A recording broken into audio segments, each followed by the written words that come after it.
Kellyanne, thanks so much for coming on and talking about New Haven Home Recovery. For those who don't know what you do, what is the mission statement? The mission statement of New Haven Home Recovery is really to empower women to take back their lives. And it's specifically targeted for women who are struggling with homelessness or behavioral health issues. And we strive to provide an environment that really brings out their potential so that they can not only survive, but they can succeed. Who knocks on your door? What is the client now much different than it used to be? Started in 1990 thereabouts. Mm-hmm. Has the client changed? Have the families changed? The families have not changed all that dramatically, I would say, in the time that I've been there, but the volume of families has changed. What kind of volume? In a typical month, we may be receiving maybe 7 to 10 phone calls a month for families looking for shelter, and we couldn't provide them that shelter because we were full. That was back, in the late 90s and the early 2000s. Since 2009, those numbers have been jumping dramatically. We've had some months where we've had over 200 phone calls. Do you have to turn some of these folks away, some of these women and children away? We have to help them find other places to go. We can only accommodate so many. So right now we have the capacity for 33 families nightly. And if those units are occupied, we cannot take in another family. We cannot help a family who calls and those units are occupied. So we work with 211 and with some of the other organizations around the city and around the state, frankly, to find someplace safe for those families on a given night. Many would ask, how do these women find themselves without a home? And it can happen to anybody. It can happen to anybody. It can happen to anybody. It can happen to anybody in any town in the state of Connecticut. We don't only serve families who are reporting that they're from New Haven. We have families who are from Hamden, who are from Branford. We have some single women that we've served from as far away as Madison. If a family cannot be sheltered in New Haven, for example, we'll call and start finding a shelter bed in another town. So those towns, those shelters are also calling us to say, we've got a family in Waterbury and we're full. Can you serve them tonight? Typically, you deal with women, HIV, AIDS, all kinds of issues. What is there a typical phone call that comes in that says, I have 2 children, I have nowhere to go? What is a phone call that you receive? It's hard to say that there's really anything that's typical. Mm-hmm. The number one reason that families are homeless is the affordability of housing. So when you have a high unemployment rate or you have a lot of low-paying service jobs in an area such as New England, such as Connecticut, where apartments are expensive. If you were to go to South Bend, Indiana, you might... Which is where I grew up. Right, which you might be able to rent a 2-bedroom apartment for, $600 to $800. I'm not sure what their fair market rent is there, but I'm sure it's lower than it is here in New Haven County, which is up around $1,200 a month. So you just can't afford that if you're a single mom with 2 children working a low-end service job. How long so that's the number one reason, is really the affordability of the housing. And then there are some other issues that sometimes contribute as well. Folks who don't have a job or who are struggling with domestic violence issues or other family breakup issues, or if they're struggling with mental health issues or PTSD, Typically, how long do you house these families or single women? Mm-hmm. So New Haven Home Recovery has kind of 2 programs regarding housing. The first is the shelters. So the shelter stay is typically 2 to 3 months. What we're striving for is to cut that down to a month. That's the length of stay. So when we have resources available and when a housing is available in the community, a length of stay in the shelter may be 50 days. It's been creeping up. It's almost 100 days now in terms of an average length of stay. So that we use that as an indicator to show that there's, no affordable housing available, or there may be wait lists for the affordable housing that is available. So the longer people are in shelters, the longer families are in shelters, that's an indicator that we're running into a problem. on the back end, because then on the front end, we have to say to folks who call, we don't have room, And because there's no turnover going on. And you have about 100 units or so where you can put folks? So that's the other side of the equation. So we have the shelters, but we also have supportive housing. And so supportive housing is really providing intensive in-home supports for families who require that higher level of need, and pairing that with affordable housing. So we have about 100 of those units scattered throughout Greater New Haven. And those are very successful programs. We are really stabilizing families in those programs where, children... That's a huge sentence, by the way, stabilizing a family. Yeah, yeah. On your website, which we have up, you have a line there that says, life begins with a place to call home. Mm-hmm. Most of us would take that for granted. Mm-hmm. The folks that get to walk in your doors with children and can just sit a spell in a room. Take me through some of those stories. Yeah, we've had such interesting stories.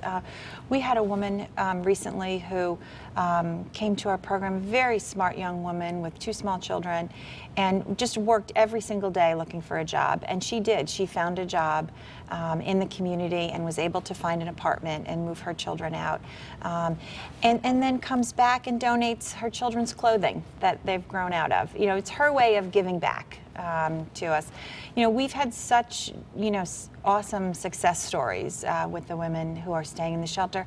And then we've run into women who are just struggling and really in need of some support. They may not have had a family structure that provided them support when they were children, when they were adolescents, when they were young adults. And so to know that someone from our staff, our organization, is there to really help provide them that support going through this process can be a real turning point for some folks. The mother that comes in with children, a child who is homeless, how do they act in some of your shelters? Because I can't imagine, they're drifting around trying to find a place. The mother's trying to keep their kids secure while they're trying to maybe go to school.